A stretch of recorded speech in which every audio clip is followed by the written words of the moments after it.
Welcome to Mission Alive. Remembering is an important thing because many good things, beautiful things, sad things happen in our lives. But it's good to use those things to make our lives better, to make our world better. I remember a long time ago going by train from Sydney to Melbourne. When we got on the train, it wasn't very crowded, there was plenty of spaces in the seats, nobody was crushed up. And these two young boys got on, two young teenagers, college boys, maybe grade 11, not grade 12 yet, maybe grade 10. But they got on the train and they sat down, and almost as soon as they sat down, they start to sing. They start to sing the songs that we knew, the songs that they knew. Some were school songs, some were songs from the radio. They weren't harming anybody. They were having a good time, and we listened and enjoyed their singing. Then one of them stood up and said, well, it's time for bed now, so we better go and get ready. So off they went. They came back with an old pair of shorts on and a t-shirt and a cap on their head. They were ready for bed. They had their nightcaps on. So they sat down in their seats and they made a mistake. They put their feet up on top of the seat in front of them.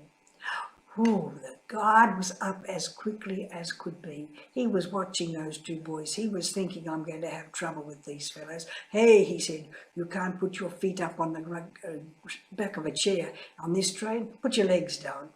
Oh, good sir, they said. And they put their legs straight down onto the floor. They weren't going to cause any trouble. They were just two young boys enjoying a ride, enjoying being by themselves, not having anybody to look after them, anybody to tell them what to do.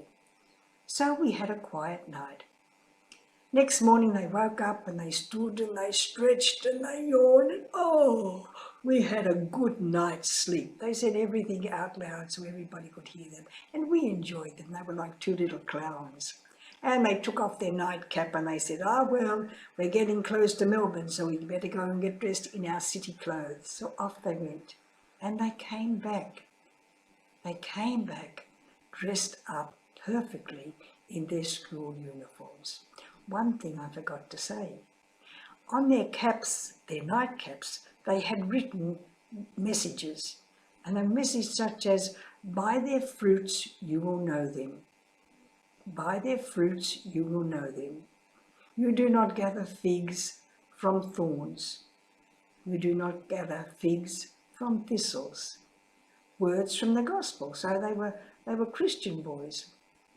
So the next morning here they were in this lovely college uniform, all dressed up and sitting down like young men, like young gentlemen. And then when we got into Melbourne, they picked up their suitcases and they went and they got off the train. So then myself and my companion, we began to get our suitcases down from the racks above and carry them out.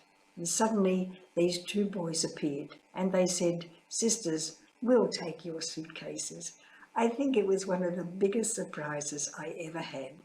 These two young boys, maybe you would call it, we could have called them hooligans, just out to make fun. Deep down in their heart, they were good fellows. They were watching who was on the train. They took their bags out, left them on the station and came back to help the sisters carry their bags. So they carried our bags off the train onto the station. When they got there, they said, we said, we can take them now. And they said, no, we'll take them up to the gate for you. But we said, you've got your own luggage. Or one of us will stay with that, one of us will come with you. So one of them came with us carrying two heavy suitcases. He must have had a struggle, but he came up to the gate, we showed our tickets and we went out and he passed the suitcases out. He went back to his friend to get his own suitcases. I often think we say, never judge a book by its cover. Never judge a person just by their outward actions. Judge them from their heart, from what they do. These young fellows, by their fruits you will know them. That was a good message for them, because by their fruits we knew them. By their fruits of carrying our suitcases, showing respect and kindness and helpfulness and helping us out, even though we were only young and could have done it ourselves in those days. By their fruits you will know them. It's a good thing to remember. Say it often to yourself. By their fruits you will know them. People will know what I'm like by the things that I do. Goodbye now, and go off on mission to do something good for others.